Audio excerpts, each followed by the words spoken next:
Here with Kendall Rogers, Aaron Fitt, and Mike Rooney, the three-headed dragon. You guys have the country covered, so thanks for making time to come on with me because I know everybody's busy right now, so I appreciate it. Let's go. Got it. Yeah. Love it.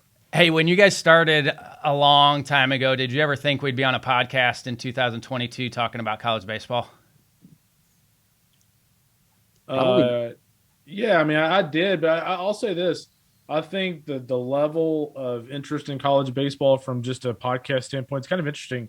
You know, in addition to this podcast we do with the ABCA, is I can't tell you like how many people like email me or Aaron, like people we've never even heard of, like, hey, I have this podcast, you know, that I just started about college baseball. And so it's really interesting. I mean, whether it's Ole Miss, LSU, I mean, I've had people in Virginia email me that they've started like a Virginia baseball podcast, like out of the blue. So it's actually kind of interesting, like how many people out there have so much interest in college baseball that they're just starting their own podcast. It's pretty neat. Well, I'll answer that differently. Back when I started in this business, you could hardly get our own website updated at Baseball America. You had to email it to Kevin Goldstein, who then went on to work for the Astros, and he would work it up in HTML and post it. We couldn't post it ourselves.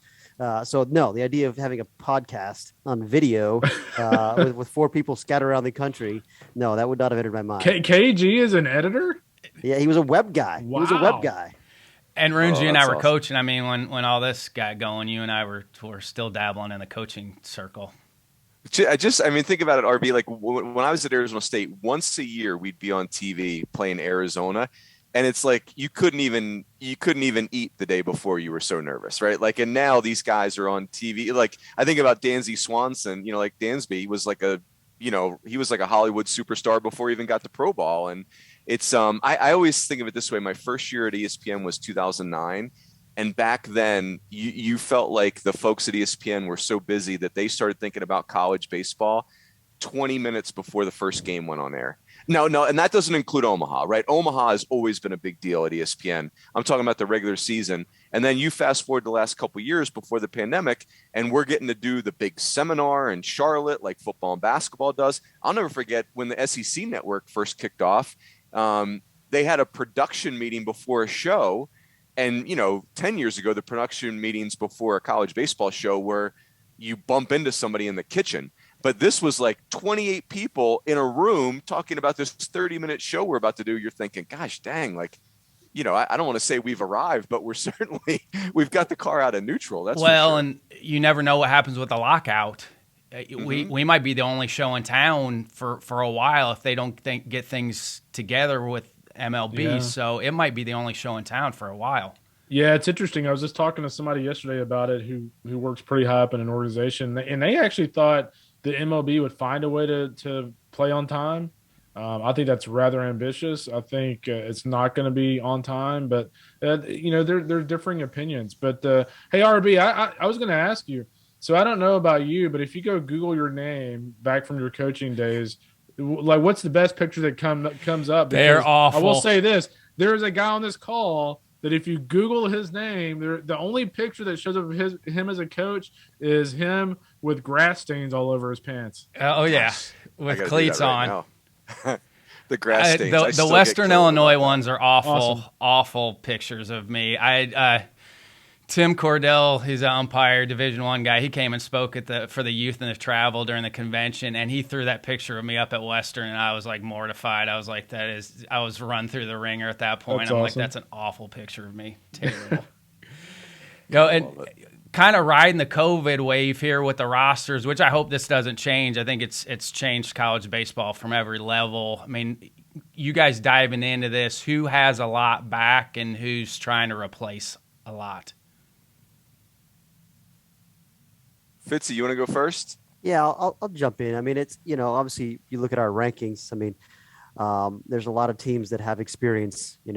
Texas, the reason they're number one in the country is they were in the Final Four last year, and you look at their roster, and it's like almost all the key pieces are back. It feels like. I mean, you lose Ty Madden, that's a big loss, but I mean, they still are probably going to have maybe the best weekend rotation in the country, with Tanner Witt moving in there and a couple of really good lefties, and Pete Hansen and Tristan Stevens. So, and their lineup too. I mean, that's the one team probably in the top 5, maybe the top 10 that has the most of the key pieces back in the lineup and on the mound.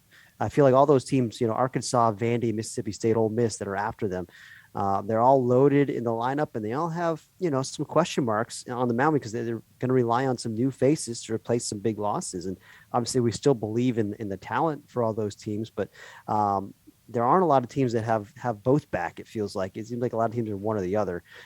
So it's a little interesting because last year it felt like everybody was super experienced because the rosters were expanded and they're coming off just a 5-round draft. But now we had a regular draft last year. More players I think moved on, and I do think there's more attrition this time around than there was a year ago. And Kendall, you saw Texas this fall, right? Tanner Witt, has he made another jump? I mean, he had a great year as a freshman, and I saw him 2 falls ago, and you could tell he was going to have some work to do, but found a good role. But has he cleaned up a little bit from last year? Yeah, you know what? The day I was there, he did not pitch, but for all intents and purposes, it sounds like he had a really good fall. The secondary stuff, we obviously know about that curveball, but it sounds like he just continues to get better and better with that stuff. Obviously, when you look at his mentality, it's a Friday night mentality. He was good in that back end bullpen role, but he's got a really good mentality for that Friday role if they choose to do that. It sounds like they may move him kind of around the start of the season, so I'll be interested to see actually who starts opening day. But it's obviously going to be one of him, Tristan Stevens, who I absolutely love. I always talk about the bar fight meter on the D1 Baseball podcast, but he's like an A+ bar fight meter guy. And then you look at Pete Hansen. I mean, you can't go wrong, my man, Pete Hansen. So that's just an outstanding, 3-headed monster in that weekend rotation. And, the thing about Texas, too, is, you look at the back end of the bullpen, getting Aaron Nixon back, Dre Duplanier's back and healthy again. Lucas Gordon's back. This team is absolutely loaded. Unfortunately for Texas, it's not very often that the preseason #1 team wins the national championship. But if there's a team that can do it, I think it's this one. And is that something? Go ahead. Jump in. I want to add some context to this because, obviously Kendall and Fitzy and I have been talking about this a ton. I mean, the preseason rankings are so fun because it's like the kickoff to the season. But and I said this on our podcast, and I want to say it out loud again. I'm really proud of us for not, when you're ranking, we have 6 of the top 9 teams are SEC teams. And you start to get in your own dome a little bit about hey, are we, I'll quote myself right now, are we getting drunk on this league? And here's the point of it, RB, is this league has talent acquisition happening at such a higher rate than everybody else. I mean, this is the league that kids want to play in. Now, the good news is we've got great coaches and facilities and conferences all around the country, and they can't all go to the SEC. But I think that's what makes preseason rankings so treacherous is that, the experience, Texas is kind of easy, right? They were really good last year, and it's the same club basically. But where it gets hard is, Michael Turner going from Kent State to Arkansas. We think he's a difference maker, but that's a big jump, So how do you account for that? Stay with Arkansas. Peyton Stovall. We think he is a future first-round pick, but he is a college freshman. And then the other thing you think about is the kids making their, I believe the biggest jump a college player makes is freshman year to sophomore year. How do you account for that in a ranking? And so anyway, sorry about the ramble there, but I think that's what makes this thing so fun and so tricky is you're really camped out on past performance, but there's these other 2 factors, talent acquisition and player development, which really trump who's back in many ways. And by the way, David Pierce is one of the best teachers we have in the game, who's very steady. He's a very steady presence. So, he's going to be on them. I watched them practice 2 falls ago. I was very impressed with how he ran practice, did a ton of teachings. He's hands-on. He's in there. I think he's a guy that allows them to be good every year because they're going to have good talent every year, but he's an instructor at heart. I think the other thing, too, is when you look at top 25 rankings, especially in the preseason, I think it's important to take kind of a leap of faith on teams. I'll give Aaron a lot of credit because unlike me, he's a lot more willing to take a leap of faith on teams. It's kind of burned him at times, but it's actually worked out a lot of the time. So, I think when you look at a team like Georgia, for instance, if you look at other rankings around the country, that's a team that probably not a lot of people are going to rank and probably aren't going to certainly rank in the mid-teens. But when you look at Georgia, you look at the return of Jonathan Cannon, you look at Corey Collins, guys like that, up and down that lineup.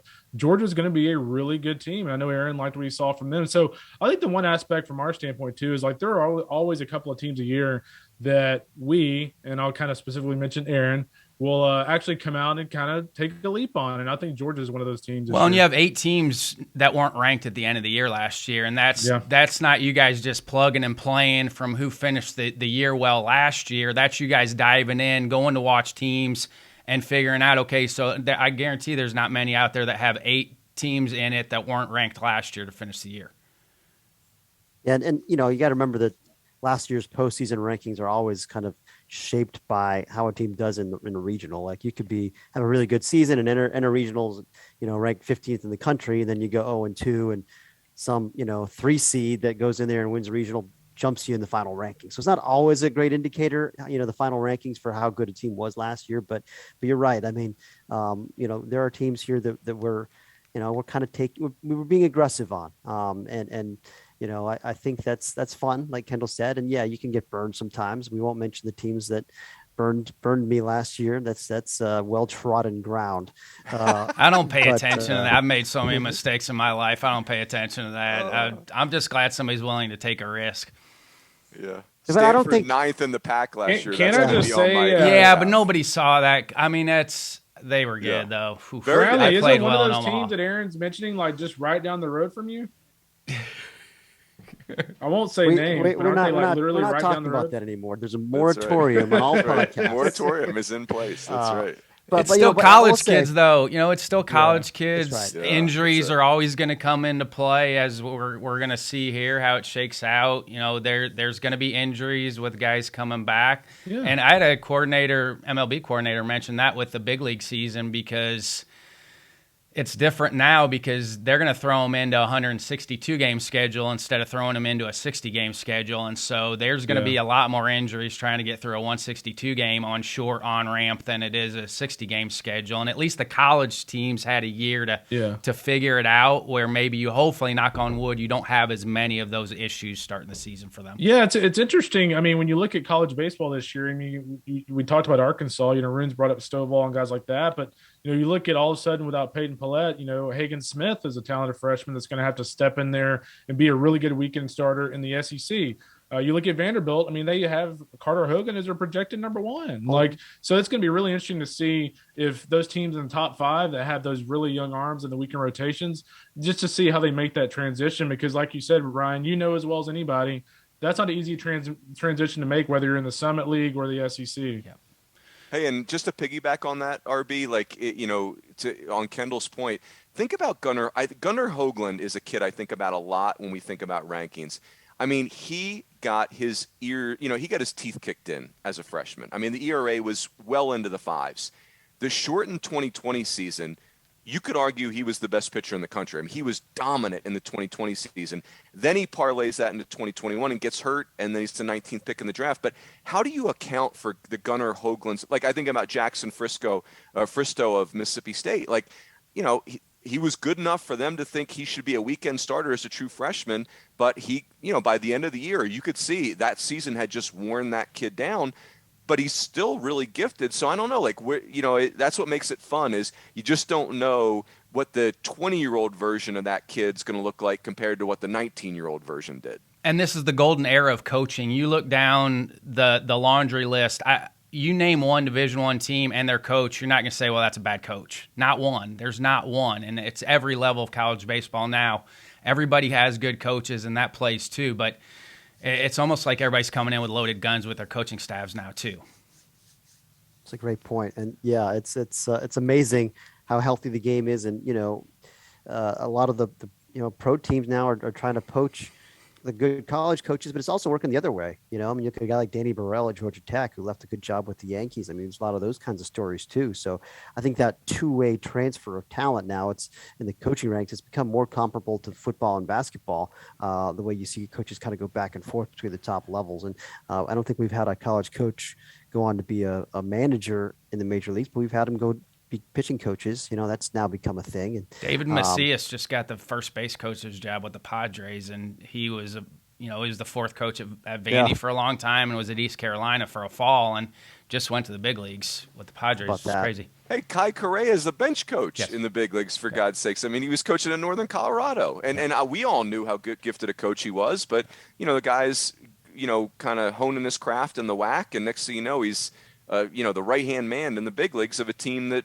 could have been in the World Series. Can Mississippi State repeat? I mean, it's happened twice in the last 2 decades, and I mean, it hasn't happened a lot over the years, but it's happened recently. You look at South Carolina, Oregon State, going back to LSU, Stanford, Southern Cal when Rod Dedeaux was having his way with college baseball. It hasn't happened a lot, but I mean, do they have enough to repeat again? You saw them. Go for it. Yeah, they certainly might. I mean, you look at some of the guys they lost. Certainly, you're going to miss Tanner Allen and Rowdy Jordan and Will Bednar. Those 3 guys in particular. But boy, it's once again, as Runes was talking about, it's the talent acquisition and the development. It's impressive where they've got it rolling right now. And they did well in the transfer market. I think they shored up some of their areas of concern there. And they're still just so deep on the mound. And we'll see that they don't have a lot of starting experience in that rotation. But, you throw a Landon Sims from into the Friday starter spot. He was such a great dominant closer. But we've seen him extended before. I mean, you think about last year at Globe Life, Kendall, against Texas, right? I mean, it was, 5+ innings of relief, and he just dominant. He's a guy that I think Chris Lemonis has always thought we may be better suited to starting rather than bouncing back twice in a weekend, because he doesn't necessarily bounce back that well. So I kind of actually like that move. And then, you've got other guys like Preston Johnson and Parker Stinnett that could move into starting roles that have just electric stuff. And they just need to prove that they can do it. And we saw certainly that Preston Johnson, he showed you a little bit of that last year in Omaha too. I mean, it's real stuff and competitiveness. So yeah, I mean, they got a chance. I mean, there's a reason they're ranked in the top 5 here. It's not just because they won it all last year. It's because they're really talented and they're balanced. And this is new for them. Historically, they haven't had those types of arms. You think about the history of Mississippi State's program, it's there, but that's the difference now. They have national championship arms, which they didn't have that in the past from top to bottom, which they have now. Yeah, that's well said. And I mean, certainly, Sims and Bednar, I mean, those guys were just enormous. And you got to have that, right? To win the College World Series, you got to have a dominant back end guy. Doesn't always have to be a mid-90s guy. It can be a low slot guy like a Kevin Gunderson or something, but you got to have a really dominant guy that you can ride in the late innings, and you got to have, a horse at the front end. I mean, good luck finding a national championship team that didn't have those 2 things. Those first rounds of games last year in Omaha were electric with the arms that everybody was rolling out there. Just guys that pounded the zone with everything that compete. It was awesome. Yeah. Awesome. I mean, Will Bednar against Texas is as good as it gets. Yes. Mm-hmm. Hey, RB, here's one thing I'll add on Mississippi State, too. And I think of Arkansas is in this category also, where these programs are in such momentum. Think about here's Mississippi State to me. With all the talent they've got, you could make an argument their roster this year is more talented than it was last year. Now, there's no Tanner Allen, clearly. Will Bednar, looks like a big leaguer, but plenty of guys coming up in the back.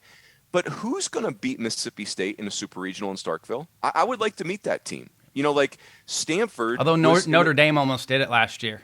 Yeah, but think about Notre Dame gave them everything they had last year. Everything they had, and still wasn't able to pull it off. I mean, Notre Dame, a team that fielded 980, made 4 errors with a 7-3 lead in game 1. I mean, just the pressure of that crowd and that atmosphere and how good they are to be able to sustain that and beat them for 18 innings.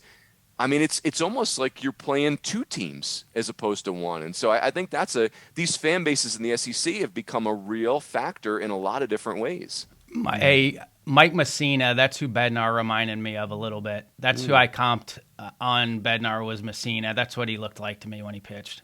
Like that. Yeah, that's kind of that arm slot, fastball, breaking ball. I'm with you. Hey, Runes was on the rookie mentorship panel last year, and then Fitzy and Kendall were in the room. I mean, what did you guys think? I thought you were there to throw tomatoes at KP, but I appreciate you guys showing up. I was very surprised to see you there, and then you put 2 and 2 together that KP's in the room also. Well, I got to admit, I was a little concerned in KP's opening statement, but actually it's really interesting. So that's what I love about Kyle. Like, he'll be totally honest with you at the beginning, but I actually thought like his anecdotes on Dean Stotts and things like that were actually very, very good for young coaches to hear. Like hearing what some of these legendary coaches actually did to kind of coach their players and teach their players some of the things off the field. So got to give KP credit.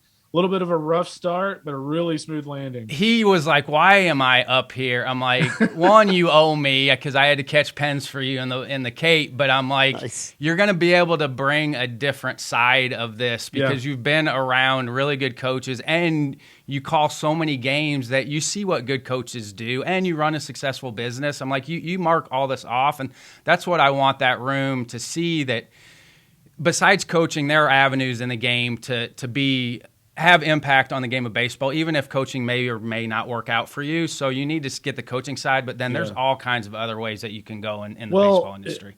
It's really interesting at coaching these days, and Runes knows as well as anybody. But I mean, in coaching college baseball these days, I think a lot of young coaches, and I know I would if I was a young coach, think that when you go coach baseball, like, you're just going out there and coaching baseball. But man, this day and age, it's the kids on TikTok from the locker room recording what you say in your post-game speech, putting it on social media, to managing a lot of egos. Like we talked about, like Mississippi State, LSU.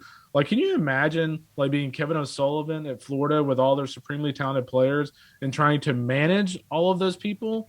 Like that is a CEO job. That is not a baseball coach. That is a CEO at this day and age in college baseball. And we have some interesting timelines with coach switches too. You got Schloss at A&M. Yeah. Jay Johnson goes to LSU. You have across town from you rooms, you got Willie Bloomquist coming to town to take over. And that's always the intriguing thing for me, is seeing a guy that comes from pro baseball and dives right into the Division I side. That's not an easy transition either. As we've seen historically, that hasn't always worked, but you're always pulling for guys that have success.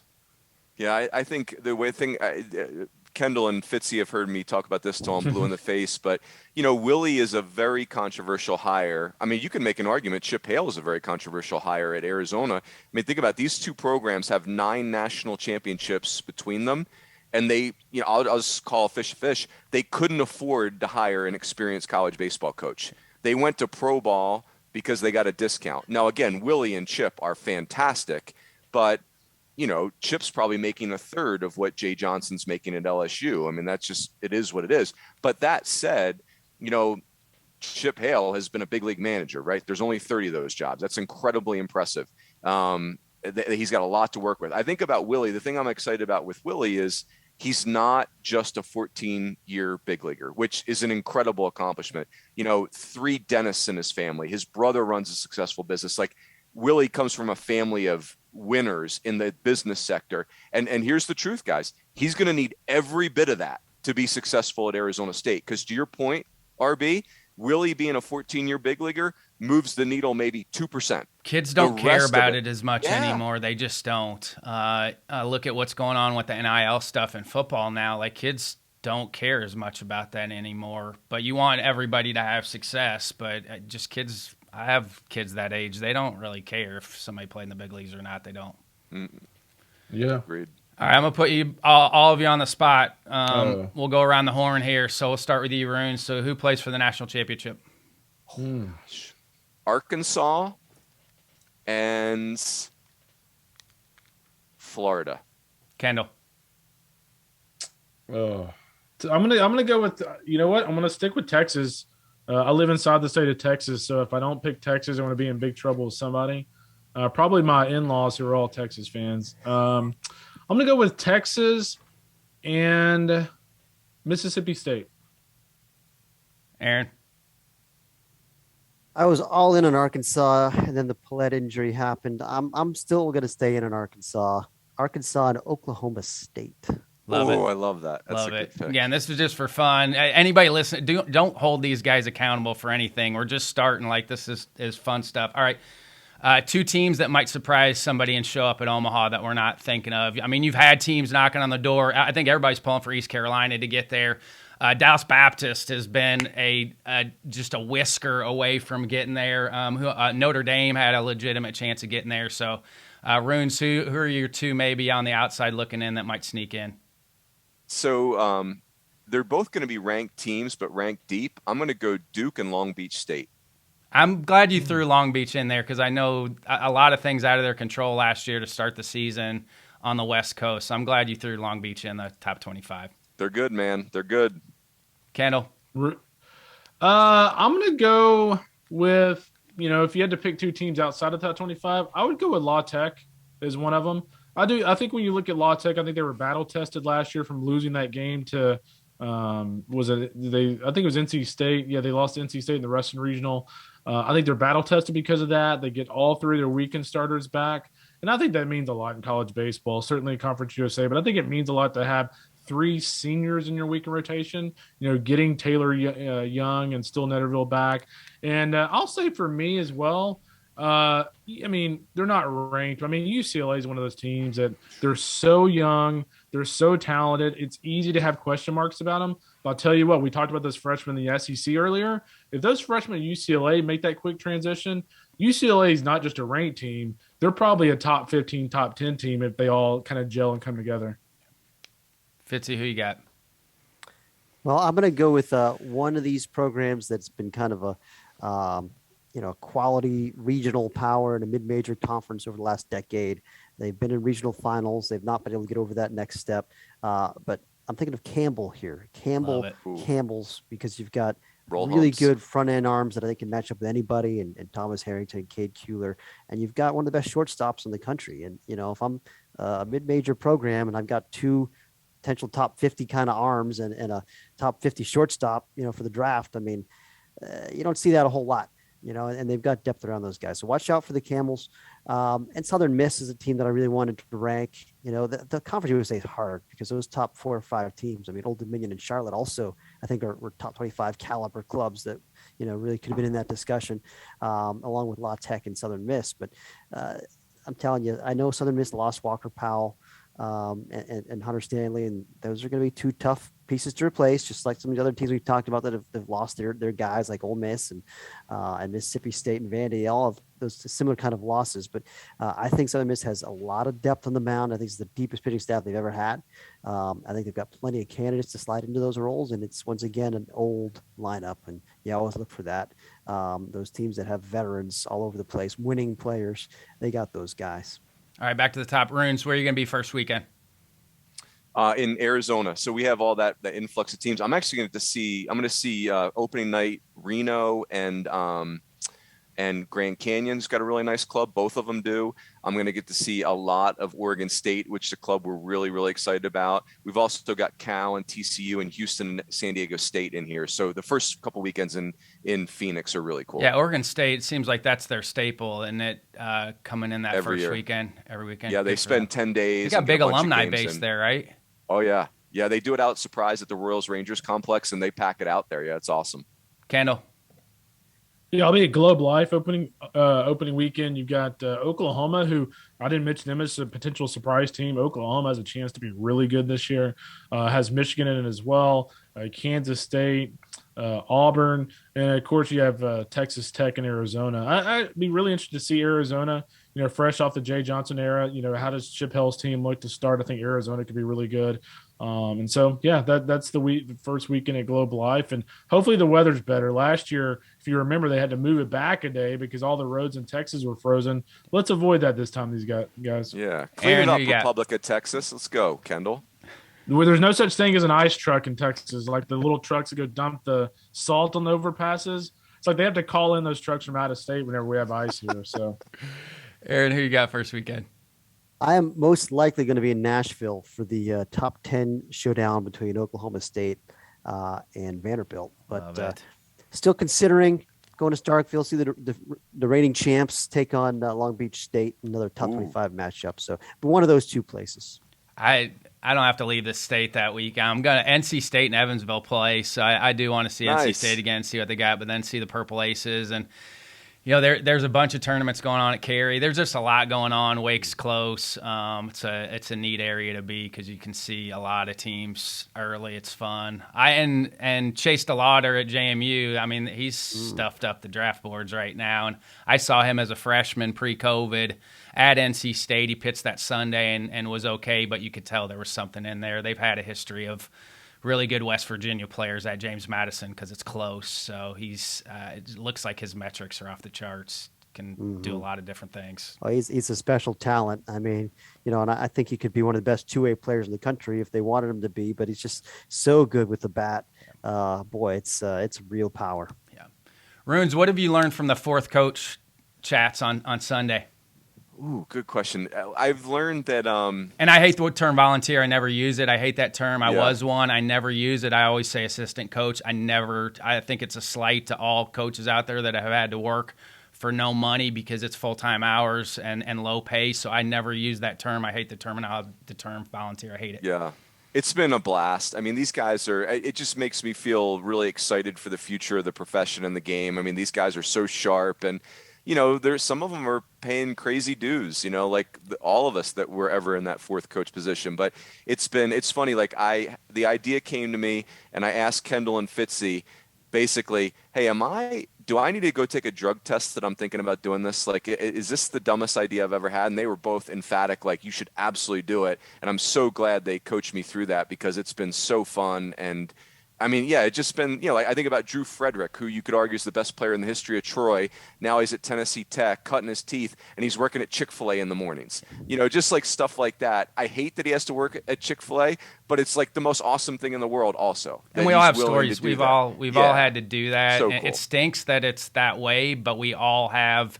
That's kind of your barrier of entry to get in, is you have to do all kinds of crazy stuff to make it work. And I'll tell you this. Here's another anecdote. I won't mention the school, but I was talking to a coach today who was telling me about a hire they made here recently, and I mean he was telling me that he hired this guy as a full-time. This guy's a full-time assistant, making $7,000 a year. Yep. Like, you have to really freaking love college baseball to want to coach for $7,000 a year. It's like the minor league players.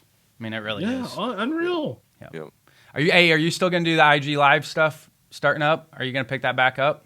Yeah, this live stream thing that we're doing with the fourth coaches, I think is the better forum. Yeah. The IG lives I loved, but the technology's not perfect. So this live stream stuff that we've been doing, I really like. But I like the idea of doing some different categories. Like you can imagine, I've gotten a lot of text looking at you, Dave Lawn, like, hey, when is the old coaches live streams? Which would be a blast, by the way.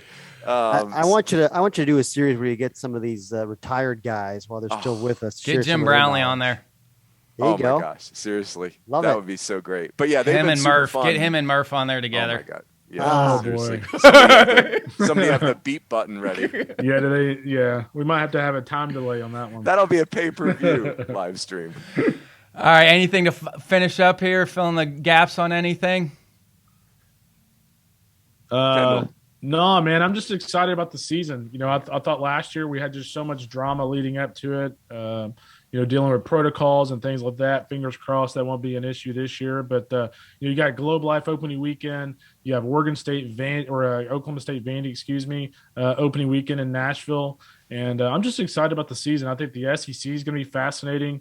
With 8 to 10 teams, I think, are regional clubs. The Big 12, we talk so much about Texas, but does, somebody like TCU and Kirk Saarloos his first year unseat them? Does Oklahoma surprise a lot of people? And then out west, I think Oregon State's going to be really good. And how do those two Arizona schools do with first-year coaches? I think both those teams actually have a lot of upside. I think Arizona State has more question marks. But, I mean, you can look at Arizona State and go, hey, I think they're going to be pretty good. Like, you can look at them and think that. Fitzy, you go. I got something after you go. I'm just ready to plow through this season preview time, the most grueling 6 weeks of the year for us, and go watch the baseball. Let's do this. It's been a long, cold winter. All of a sudden, it feels like got snow on the ground in Durham. I don't like it. They're getting a taste of the Midwest out here in North Carolina right now. They are not dealing with it well at all. No. RB, here's what I got for you. First of all, I think Aaron and Kendall would agree with me. Man, every year you go to Omaha is really special, but last year stood out. Like, it was so awesome in a million ways. Like, it was just amazing how much we missed it. So that's number one. And then I think the other thing is now is the time where the stories emerge, right? Like, Kevin Kopps was asking Matt Hobbs if he should come back, and he won the Golden Spikes Award. Fairfield didn't lose until May last year. Logan Michaels doing what he did in Omaha with his dad, a cancer survivor, in the stands. That Wright State, Tennessee, game one of that regional. I mean, one of the best college baseball games I've ever seen. So it's like, that's what I think we're all geeked up for, is none of those things are known commodities 365 days ago. That's what the season gives us, all those stories. And I'm just jacked up. Hey, for that Runes, stuff. let me ask you, if we go to the best 2 out of 3 opening weekend, does Wright State sneak into a super regional or get to Omaha if they don't have to play Tennessee? I mean, I think it's funny when you ask coaches about the 32 hosts idea, everything being a 3-game series. Some coaches say there'll be less upsets. Other coaches say there'll be more upsets. I think there'd be more upsets. I do too. But what I love is that there's no consensus. I think that's kind of makes it even more attractive. Because you look top to bottom all over the country, everybody's got to at least could maybe punch you in the mouth for 2 games. I think there's too many benefits to it. And as we've all said, it gets more home dates in front of ADs on campus, and they see what college baseball is actually about, and you're going to see more so many good facilities too, RB, right? Yes. Like there's so many great. Well, you mentioned Campbell. Campbell has one of the best facilities out there. How about Liberty, for God's sakes? Yes. I mean, I will put Liberty's insane. up there with any Power 5 stadium. It's up there with anybody's. Grand Canyon, it's amazing. Yeah, I mean, you think about like last year with Indiana State. I mean, had you had 32 hosts, Indiana State's hosting a regional, and they had a good club. That was amazing. Yep. Yeah, and that's a cool place. Yes. Yeah, and it would just help college baseball. I mean, it's one thing for us, and this kind of ties in the ABCA here, but it's one thing for coaches to go in the ADs and go, hey, I'd really like you to help us, get a third full-time assistant. Well, if you go look at the bottom line or you go look at the schedules, they're like, well, like how does it benefit us? Like, we're never going to play at home in the postseason. Like, you can win 45 games, but we're never playing at home. I remember the year, speaking of Campbell, what they win, like 50 games or something? 49 and or 10, yeah. Got left out. Yep. And left out of the postseason. So I think the more hosts you get, the more teams that have the ability to be at home in the postseason, the better that sell or the easier that sales job becomes for coaches to the athletic directors. And the NCAA is all about saving money. If you have more host sites, you don't have to pay as many teams to travel, so it's cheaper for the NCAA too. I mean, it just also make more money on the TV contract for sure. It's a more robust contract or package to sell to ESPN. Definitely. That was off the record. I don't want my employer. No, I can cut that out. Just kidding. All right. Well, thank you guys. I know you're busy. Thanks for taking the time to jump on with me. Love you it. Got it, RB. Thanks for having us. Thanks. Here with Teddy Cahill, Baseball America. Teddy, thanks for jumping on with me. This is year 3 going on this for everybody, so I appreciate it. And we're on Groundhog's Day, so. Absolutely. It's always a fun time. Yeah. What year is this for you covering Division I? Wow. I came to baseball midway through the 2015 season. So since 2016, I've been there, the whole season. What have you loved the most about it?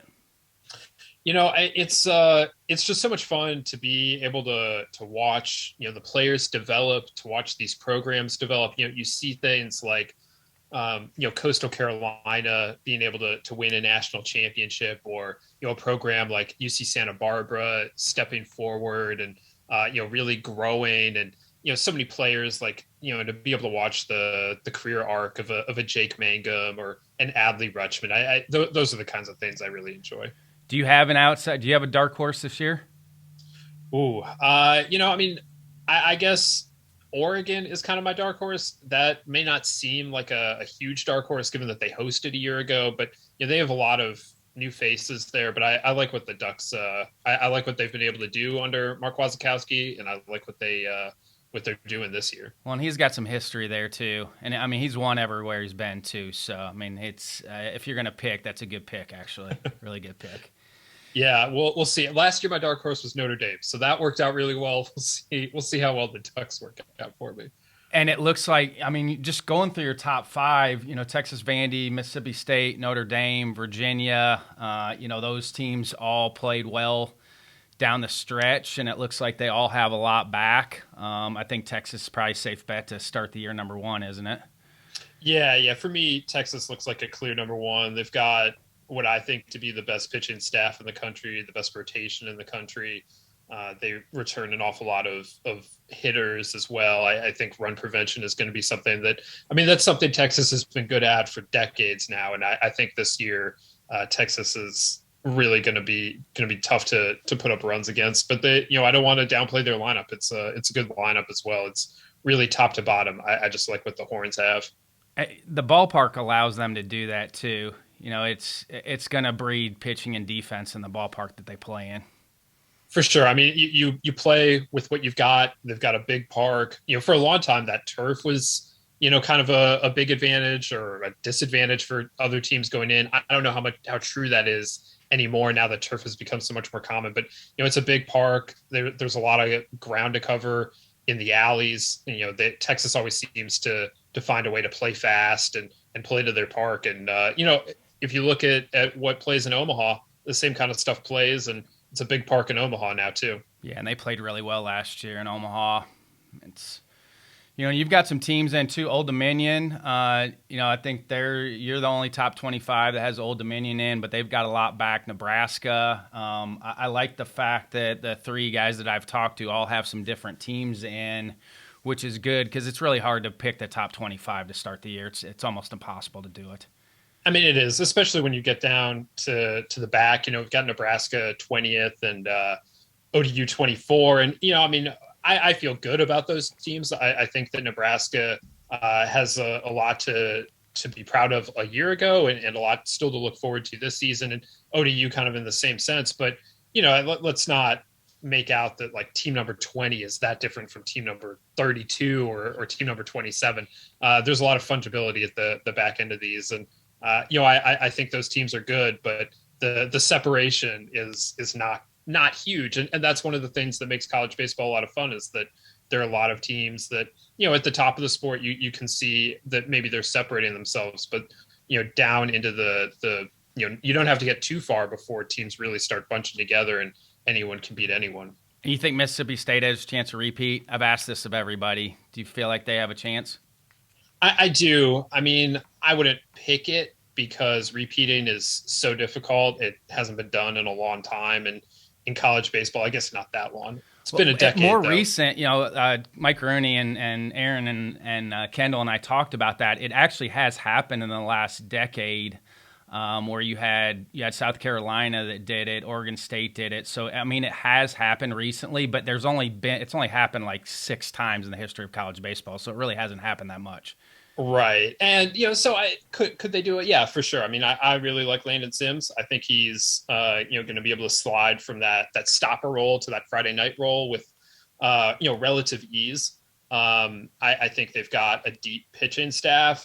They've got a good offense back, but, you take some of those, Tanner Allen's more than a program guy, but he also is a program guy, right? So you take a guy like that and a guy like Rowdy Jordan out of the equation. You take, your ace and Will Bednar out of the equation, and there just is a lot of experience, a lot of heart and soul of the team that they have to figure out how to replace. And I think they're going to be a really talented team, but we'll see if they're able to come up with a second straight title. Do you have a favorite program you like to cover?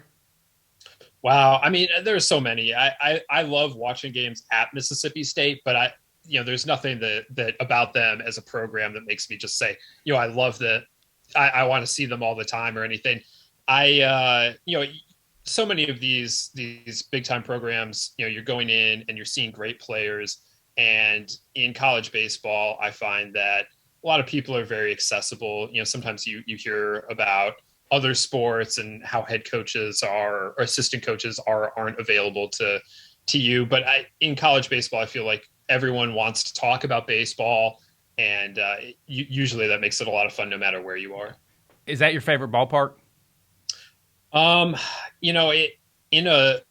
will say in Starkville for a super regional, that's the best atmosphere you can ask for. I was there in 2019, the first year of the ballpark for that super regional. That was an incredible thing. Now there are so many great ballparks, and you can find great, but just in terms of atmospheres and ballpark combination, that's the best I've seen. Yeah. And that's not discounting what anybody else has. You can go all over the country. I haven't seen an Arkansas super regional. I got to go to Fayetteville for a super regional. I got to go to Baton Rouge for a super regional, and maybe then I can make a better comparison. But I would put their atmosphere up, and I've been to the other places too, and but not for supers. I'll tell you what, Tennessee was electric last year during the super regional. It was electric. And there were people outside. They had just as many people outside watching the big screen as in the stadium. It was an electric atmosphere, and not something that you probably wouldn't have expected, but they've done such a good job there of building their fan base now. There's a lot to like going on over there. It's neat to see. It's nice to see that we've got some other programs jumping back in the mix that have been historically good that are now starting to make another push back. Absolutely. I mean, you wait 15 years for this, and demand and excitement builds. And I like your guys' preseason All-American teams also because you're letting the scouts pick that also. Just from your eyes and what you're seeing, were there any maybe outliers for you, maybe what the scouts saw that might be different from what you're seeing? Well, one thing so Baseball America for 40 years now has had major league scouting departments vote on our preseason All-America teams. And one thing that you always get from that is that their focus, because this is what they're paid to do, they're paid to think about the current draft. And, they're always aware of the future drafts, and they're watching those prospects too. But, whereas somebody that's focused on college baseball exclusively might be looking at it from a slightly different eye. Like, I would have loved to have, a guy like UC Irvine's Nathan Church on the team. But the scouts, they're looking at it in a slightly different way. And, sometimes, like Paul Skeens was a first team All-American for us last year as a freshman, and he's a preseason third team All-American. And frankly, I just think that comes down to the fact that Paul Skeens isn't draft eligible this year. And that's to take nothing away from Zach Neto, who was the first team All-American at the utility position, the two-way position for us. He's a great player, and he's going to, he's going to be a big piece for Campbell. But little things like that, just they're easy to understand, but they are maybe slightly different than the way you might approach it if you were focusing a little bit less on prospectingness and a little more on just pure college baseball ability. And that's good for somebody to understand, because they may look at that and be like, well, how come this guy's not on there? Well, he's not draft eligible. So that is going to make a difference with how Baseball America is ranking as opposed to some other publications. Like, that's a big deal. You guys have been doing that forever. So it's nice that you have that history of, okay, we are going more for juniors and seniors this year just because they are draft eligible. Yeah, and there's no wrong way to do the preseason team, because it's all just I think it's a fun exercise. It's a nice way to look ahead, but there's you can't say like, well, this guy hit 300 in the SEC. Like, he did it. Nobody's done anything yet. So we'll just have to see how it all shakes out. Jace Young, I haven't talked about him yet, and I probably no slight to him because his brother was a tremendous player too, but he's done a tremendous job at Texas Tech, and different, a little bit of a different player than his brother, but all he's done is put up numbers since he's been on campus, and same thing with his brother too. So there's some lineage there. Does he have a chance to repeat? I think yes. I mean, if you look around, I would say that he's probably the best player in the Big 12, and you got some other candidates there, a guy like Peyton Graham at Oklahoma, and any one of the Texas players could end up with a big offensive year. But you look at what Jace Young has done, and he's the Big 12 Player of the Year a year ago, and all he's done is hit. That's all he does, and he's got the pedigree, he's got the background for it. The one thing that I would be looking for this year is how are they going to protect him in the lineup? They lost a lot of lineup pieces. What's that going to look like? Is he going to feel like he has to do a little bit more this year? Does that pressure do anything different to his game? Is he able to shut that out? And maybe we'll see the Red Raiders put together a deep lineup around him ultimately, and that won't be an issue. But if he is asked to carry a bigger portion of the load this year, that is one thing to look for maybe. Where are you going to be at first weekend? I'm headed into Texas. They've got the big tournament in Arlington this year, with just like they did last year with 6 teams at the Rangers Stadium, Globe Life, and I'm also going to catch a game in Austin. UT has Rice coming in that weekend. It's a good way to kick the year off with UT and Rice. I'm excited for that matchup. Yeah. 2 classic programs, a great venue, and then just a smorgasbord of teams up in Arlington. Hey, if you were commissioner of Division I baseball, what changes would you make? So I mean, like, you got to start with scholarships. Like, if that was on the table, like that's the number one thing for me. Beyond that, I mean, there's so many different ways you can attack it. You can look at, is the season being played at the right time? Is 56 the right number? All the rest of it. But to me, everything is secondary to the scholarship piece. Getting that closer to 25 would absolutely be my first goal. That and get a third paid assistant. Yeah, sure. I mean, that too. I think those are 1A and 1B for me. And that's coming from my coaching background and knowing what those coaches have to do on a daily basis to make it work with that many players. And there's just some other aspects of that people don't think about. Even if you can't pay that person, it allows them to go off campus and recruit when they need to, or even come to our convention and the school can pay for it. There are some things that go into that, and I don't like the term volunteer. I've never used it because I was one of those guys, and they do just as much as the paid guys. That for me, I think, helps from a student quality of life issue. That's a quality of life issue for the students. I know they need more money, which they do, but that fourth guy on the staff needs a little bit of help too. Yeah, I mean, there's no question that they work plenty hard enough to get more than they're allowed to get right now. And I just there are so many different ways you can go about these things. Those are the two probably biggest issues, and everything else feels kind of secondary to me. That's not to say that anything else isn't important, but getting the scholarship situation to a better point, and yeah, I mean, getting an additional paid position in there for the coaching staff. And I mean, getting an additional coach in would also, I'd definitely be in support of that, not just changing the volunteer to a paid position, but adding a full position to the staff. Yes. Would be attractive as well. And it seems like the coaching carousel actually has heated up already. You have some coaches that have announced retirements already, so it seems like the coaching carousel has heated up a little bit earlier here than what it normally does. That's another thing that's going to play out here as we go. But kudos to the guys that have had great careers and now are announcing retirement. But what do you feel like the roster sizes are doing for college baseball now?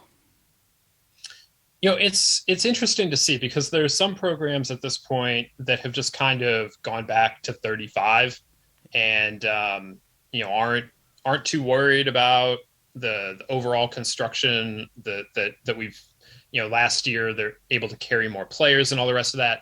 I feel like maybe a little bit was made of that than ultimately played out. That you saw, it was good that everyone that wanted to come back last year would have had that opportunity. But just in terms of play on the field, I didn't feel like, at least if you look at the elite teams, that they were using more pitchers necessarily, or that they were getting more guys into the lineup. So I feel like that just hasn't been quite as big of a deal, because you can only use 9 guys at a time on the field. And, even if you want to expand the pitching situation, there's still only 9 innings to cover in a game. So I feel like the roster size was great from the standpoint of being able to have guys come back who wanted to come back. But from a on-field product, I just didn't feel like it ultimately made a major difference. Well, and a lot of these guys at the upper levels of Division I have been coaching for a long time, and they were doing this before the roster cap was in place. So I mean, they got used to in the early days where you've got 40 or 45. So I don't think it's going to change with who you're putting out there. You're still going to roll your best guys out there because you're trying to win every game. Absolutely, and some of those guys really want the extra walk-ons. I know Mike Fox at UNC was a big proponent of that, in part because he saw firsthand what that could do. He was that kind of guy himself, and so also came from a Division III background too. Yes, we're bigger rosters as well. So it's great from that standpoint if you can find some additional players like that. But I also understand where guys are coming from if they're saying like, look, we want everyone to be happy. And the way you keep players happy is you make sure that they're engaged with the games and with the practices. And we can only do that with so many players. Who are your last two standing for the national championship? I'm looking at Texas as one of those two. Probably would pick the Horns to win the national title. And if you really pin me down, I probably would right now say I wouldn't be surprised to see Vanderbilt in the title series again. But I really want to get behind this idea that Notre Dame can get there. I really like the experience they have. I'm not sure I'm quite ready to do it yet. Kavadas and Kolep are going to be tough ones to replace, but I like the idea that the Fighting Irish can make some noise this year. Do you have two other ones on the outside looking in that might sneak in there?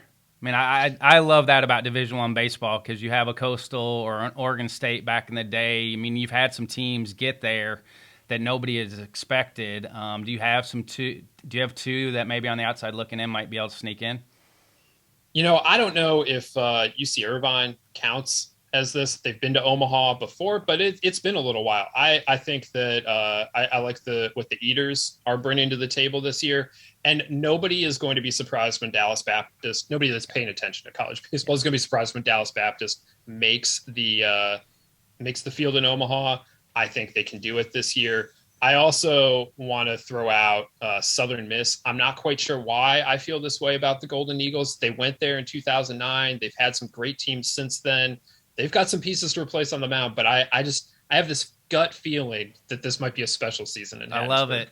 I love it. I love that you're not scared to just throw it out there. I love it. It's tremendous. Hey, what do you love about Omaha?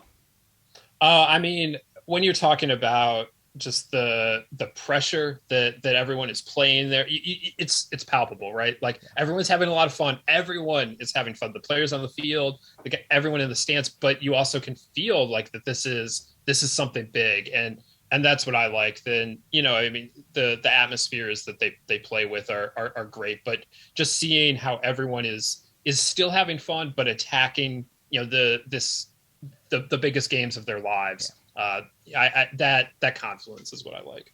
What are some other storylines you're paying attention to early? I want to see what Brooks Lee is able to do out at Cal Poly, and I just want to see the Big West this year. I mentioned UC Irvine is having a chance to break through, and I really like that whole conference this year. You've got a guy in Brooks Lee who could be a top 5, top 10 type pick. And I think this might be a resurgent year for the Big West. So that's one that I'm looking at. And then I want to see how LSU fares under Jay Johnson, maybe the best offense in the country. They got to find some new pitching, got a whole new coaching staff. Obviously, I'm really curious to see how they look early on. There's a lot of new coaching staffs. I mean, you look at, you go Rice, Arizona State, LSU, Texas A&M. You can go down the laundry list of new coaches at new places. So it's going to be interesting to see how everybody kind of handles that, because there's always a feeling out process in the beginning of the year, and how that's going to play out. It's going to be awesome. I'm trying to think. I saw, Long Beach is at Mississippi State first weekend. It's a good one. They that Long Beach team beat Mississippi State a couple years ago at their place. Now they're returning the trip, and I think that'll be a fun one for opening weekend for sure. And it's good to see the California schools. Big Ten gets a full schedule now. Those are the other things to pay attention to as the season goes on, because there still was some shortened seasons last year with the West Coast and then the Big Ten.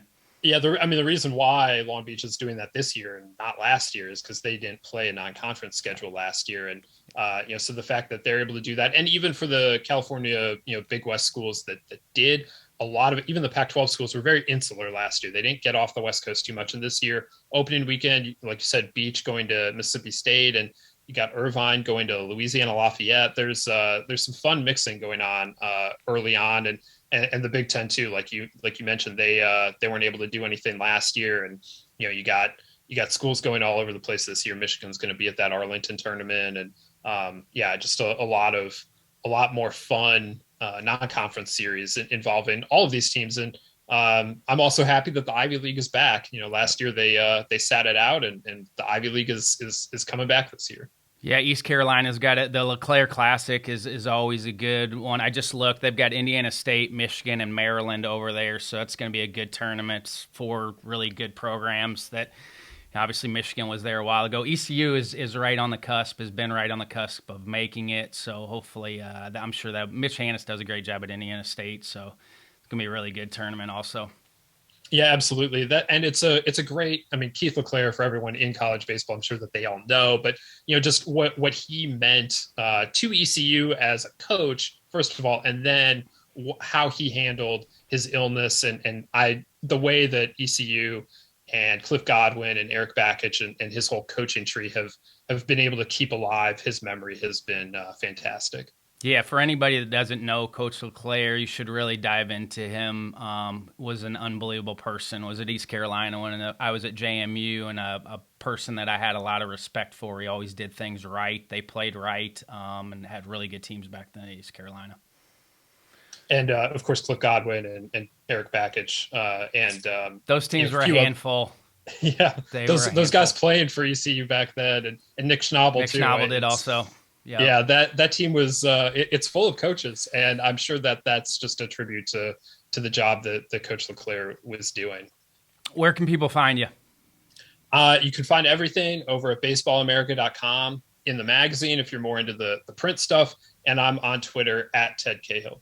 All right, Teddy, I appreciate you coming on as always, and hopefully I see you at a ballpark here soon. Absolutely, ready to get this season cranking. Here with Vinny Cervino, PG, did a phenomenal job. Him and Craig Cozart put an All-American list together, and then the top 25 preseason here. So, Vinny, thanks for jumping on with me. I appreciate it, man. I love getting around this time of year with college baseball right around the corner. Yeah, I want to dive into the All-American teams here quick before we kind of get into the teams. But I love the fact that you guys sprinkled it all over the country, and not just maybe perennial powerhouse teams too. There's some intriguing names here, and I think it just shows the talent that we have at every, basically all over the country with the players that we have that are on this list.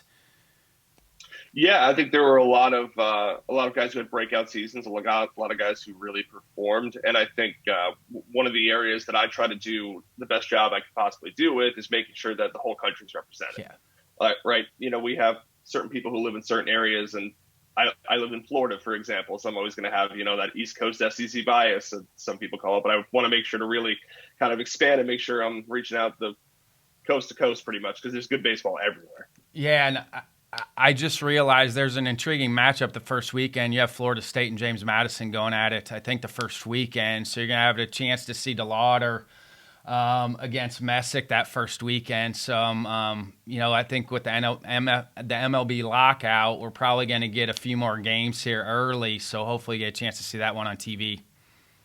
Yeah, not only Messick, but DeLauder will be going against Messick and Bryce Hubbard, two of the best lefties in this year's draft. So that's pretty exciting. And for a left-handed batter, obviously it's a good chance to showcase yourself against two of the best lefties. And Florida State historically has always had really good left-handed pitching. And JMU's been sneaky with the West Virginia kids that they've brought in. Historically, they've got some good West Virginia kids that are on that roster at JMU.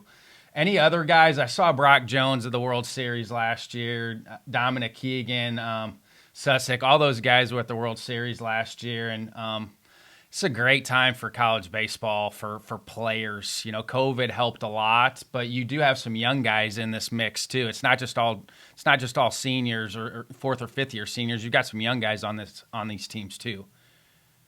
Yeah, something I've really echoed throughout this whole preseason process is that I'm really, really excited about the 2023 bats in the college class, especially in the SEC. Yeah. Guys like Dylan Cruz, Enrique Bradfield at Vanderbilt, Jacob Gonzalez at Ole Miss. There's really, really exciting talent there for next year's class. And Brock Wilkin, by the way. I mean, I know he's down there, but I saw him last spring, and if he stays healthy, he's going to be a big leaguer. And Coach Walter and I talked about that on the podcast. He does remind me of Scott Rowland. I mean, I grew up in the same area that Rowland did. There's a lot of comps there between Rowland and Wilkin. Oh, I love Brock Wilkin. He's local boy, went to high school about 45 minutes away from me.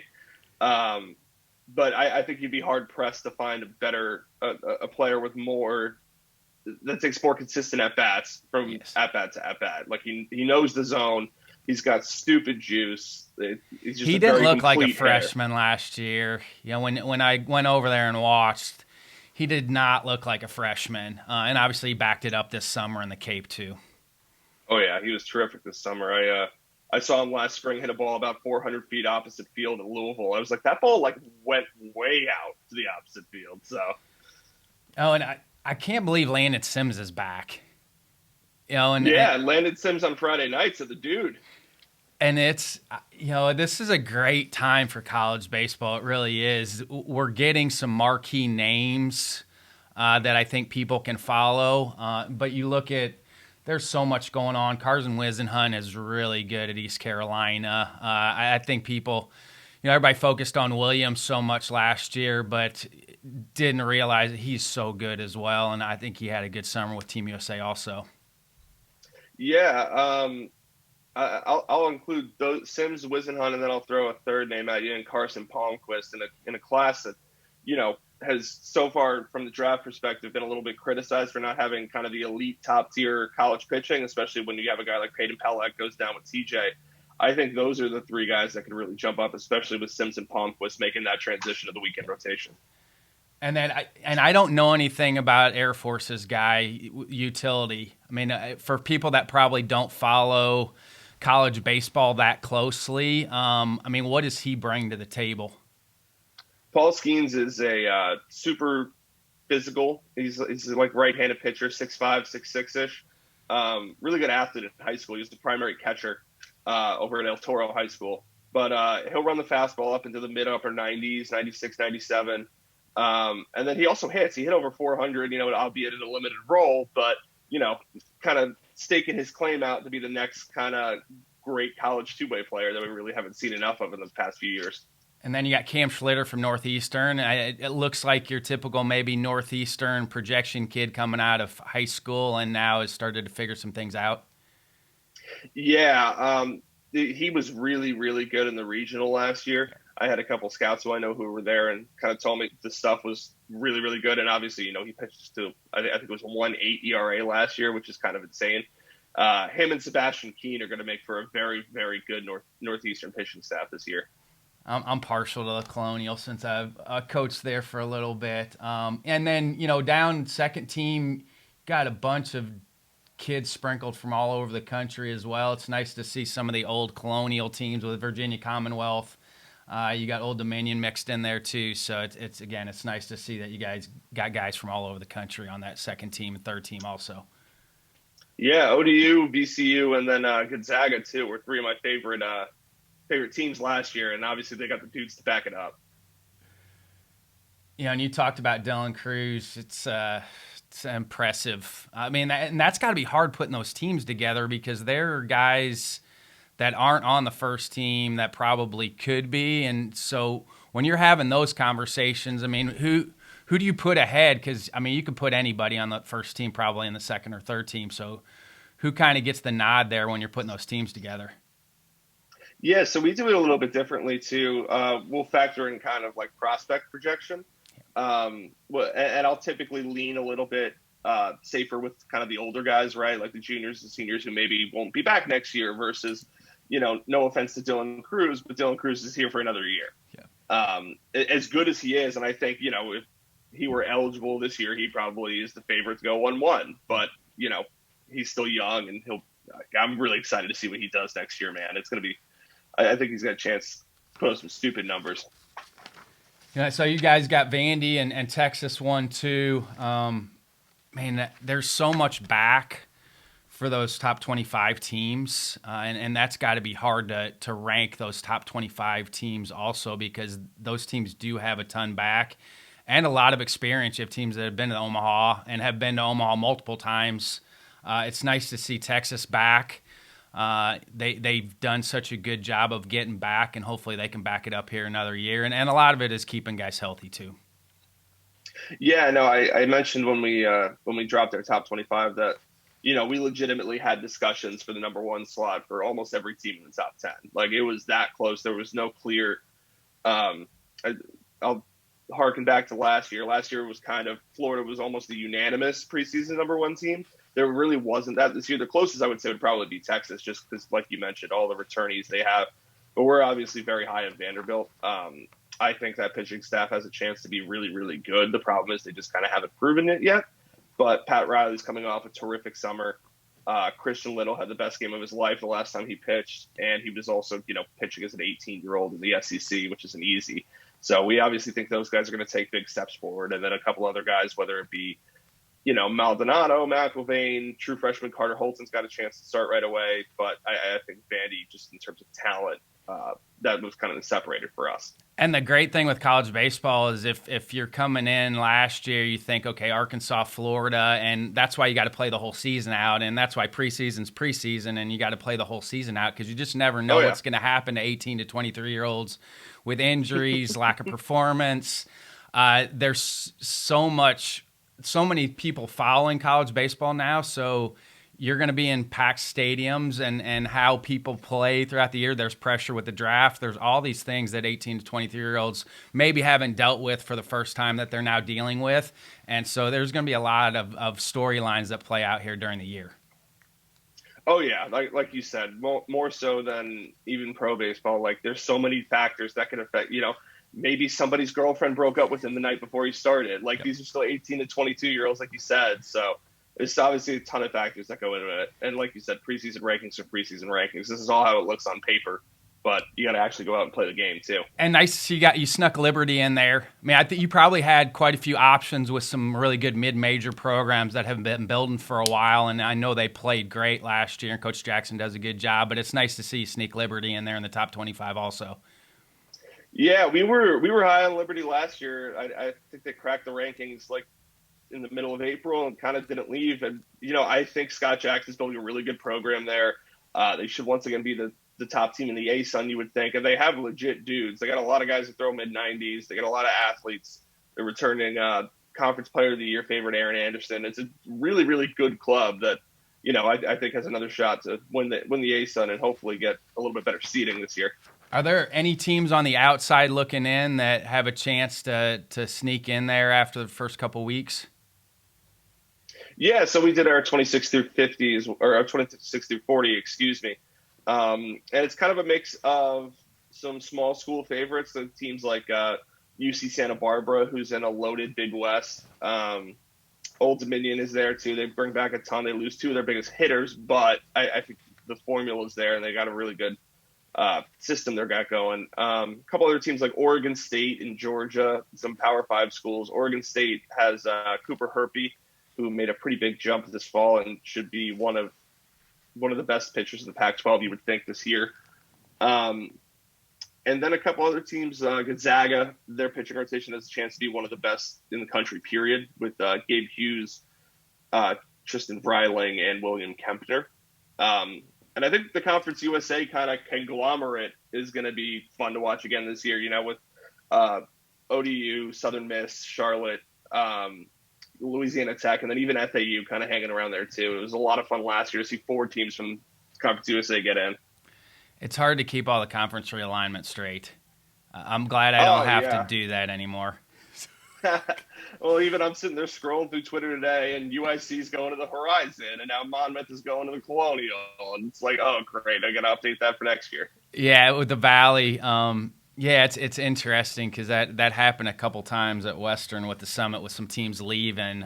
So it's, but the UIC going to the Valley is actually a pretty good mix. The Valley scooped up a couple other teams here too with Belmont and Murray State also. So yep. It's going to be kind of neat to see. The Valley has evolved. When I played at Evansville, Creighton and Wichita were still in the league, and so it's kind of evolved. It's kind of had to kind of recreate itself here, but it's still really one of the best mid-majors. And Dallas Baptist is another team that's been kind of knocking on the door here.